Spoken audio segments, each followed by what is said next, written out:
Imagine leaving your country as an African, all in the name of escaping hardship, only for you to go experience violence being carried out by fellow Africans, say in the country you migrate to. It might turn out to be an African country.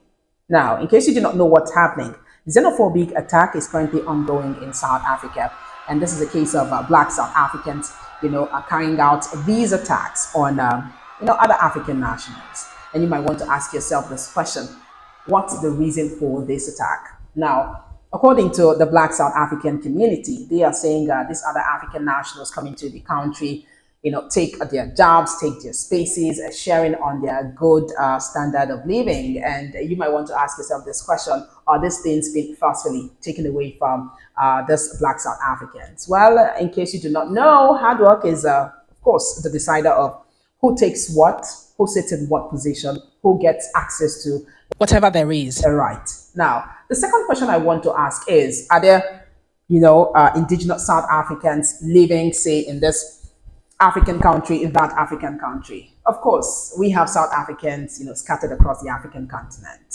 Now, let me take you back to the history book. I'm sure you remember the apartheid era that happened between 1948, lasted down to 1994.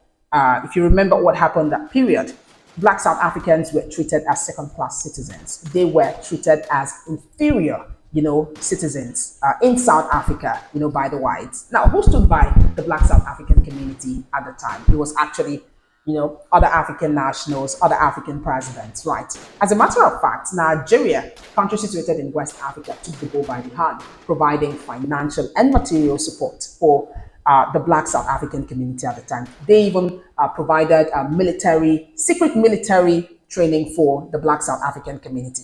They even went as far as providing scholarship for Black South Africans that were interested in education but could not secure education in South Africa. They made scholarship provisions for them in Nigeria. Now, they did all of that. Now, how would you say South Africans, paid back other African nationals? It might interest you to know that in 1994, after the apartheid era ended, Black South Africans got liberation, right? The first xenophobic attack happened, but it wasn't recorded.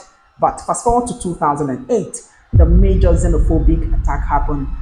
We saw Black South Africans killing other African nationals, destroying properties and businesses. Now, the Black South African community are saying that they're looking at, taking back their community, keeping it for themselves, it benefiting Black South Africans. Or would you say this is a case of bravery or cowardice? Let me know what you think in the comment section. Bye for now.